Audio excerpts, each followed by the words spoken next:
Main मुद्दा जो मेरा यहाँ आने का ये है कि अब आप लोगों ने कमेटी फ्रेम कर दी है, जिसमें जीएम साहब हैं, आप हैं और भी डीसी ऑफिस के जो मतलब लोग हैं।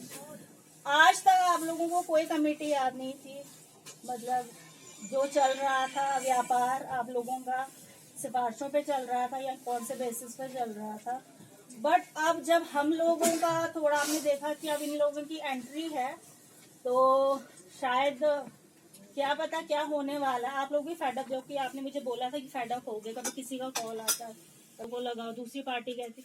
तो मैं कह रही हूँ सर कि ऐसी नौबत क्यों आने दी आपने, अगर आपने फेयरली पहले ही, क्योंकि आपकी तो गाइडलाइंस होती हैं, जहाँ तक मुझे पता है कि आपकी गाइडलाइंस होती हैं और उस गाइडलाइंस के अकॉर्डिंगली आपको जो है सिलेक्शन करना होता है।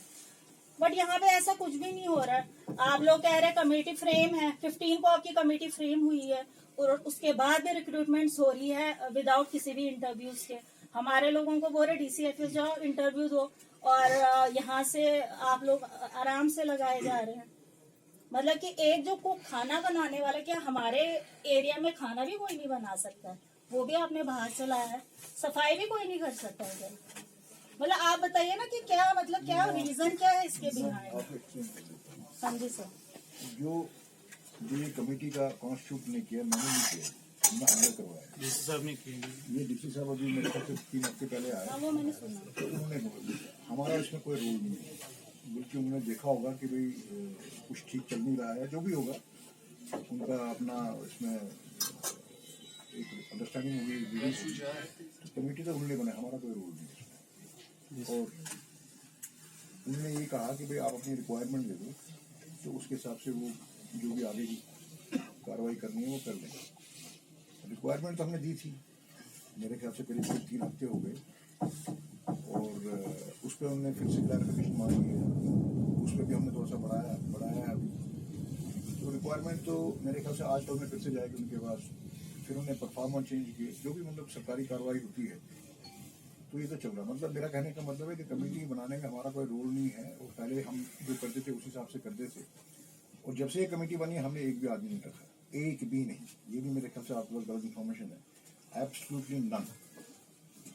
अच्छा, फिर आपने बोला कि भाई आपके पास वो लिस्ट नहीं है, हमने कितने कहाँ से लिया है। तो लिस्ट हमारे पास है, हम आपको अभी प्रोवाइड कर देंगे। जरा उसको कोई जाए, हरदीप के पास एक समराइज लिस्ट है, वो हम आपको भी देंगे। अब ये हमने कैसे इसका प्रोसेस शुरू किया, जब हमने 2.5 साल पहले शुरू किया, फर्स्ट जो हमारा था वो हमने एडवर्टाइजमेंट किया था, वो भी under the directions of administration कि आप एडवर्टाइजमेंट करो। उसमें जो आया तो फर्स्ट लॉट जो हमने 50, 60 या 100 आदमी कर लिया था, वो हमने वो थ्रू एडवर्टाइजमेंट लिया था, उसको शॉर्ट स्क्रीनिंग करके तो बाकायदा प्रोसीजर फॉलो किया था। उसके बाद तो हमने जितने भी यहाँ डिस्प्लेस फैमिलीज जो दुर्गम क्षेत्र में आती है इस जगह, वो तकरीबन पूरे अब्जॉर्व हो गए। और हमने ये उस टाइम में प्रेफरेंस दी थी कि भाई दक्षिण से लेकर बंडारपुर तक, जो भी जहाँ भी जो स्किल अवेलेबल है वो हम ले लेंगे। तो उसमें हमने पूरी कार्रवाई की। हमने ये ध्यान रखा कि भाई जैसे मेरे और मेरे साथी काफ़ी बाहर से आए हुए हैं, तो हमको भी काफ़ी टाइम हो गया तो सर्विस करते करते, हमारी भी जान पहचान काफ़ी है। हमने ये पहले डायरेक्शन दी थी कि कोई अपना रंगा नहीं है, एक्सेप्ट फॉर जो हाईली स्किल्ड स्टाफ है, सुपरवाइजरी स्टाफ, जिनको काम आता है, जिनको चलाना है। तो कोशिश यही की है कि दक्षिण से लेकर बंडारपुर तक जितने भी हमारे पास अवेलेबिलिटी है उसके हिसाब से हम दिया जाए। अब टोटल अगर आप देखेंगे लैंड यूजर्स और डिस्प्लेस्ड, मेरे को अच्छे से याद नहीं है, बस वो मंगवाओ जरा एक समरी शीट है ना इसके बाद, दे दो मेरे को, दे दो जरा। 97 डिस्प्लेस्ड और लैंड यूजर्स, ये आप देखिए। हमने अभी तक जो दिसंबर 12 तक जो की, मतलब जो हमने यहाँ के लोग लिए हैं 534, ठीक है। ये लिस्ट भी हमने वहाँ उनको भेजी थी, ये उन्होंने मेरे को प्रोवाइड की है। आप ले लीजिए, उसको कोई दिक्कत नहीं है।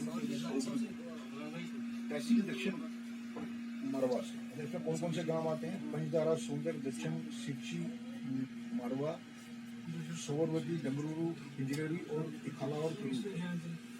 इसमें 187 आते हैं। कहाँ से सर? 104 कच्चे एरिया अप टू कनूर जो 187 ऑलरेडी एम्प्लॉयड। फिर अप टू बंडारपुर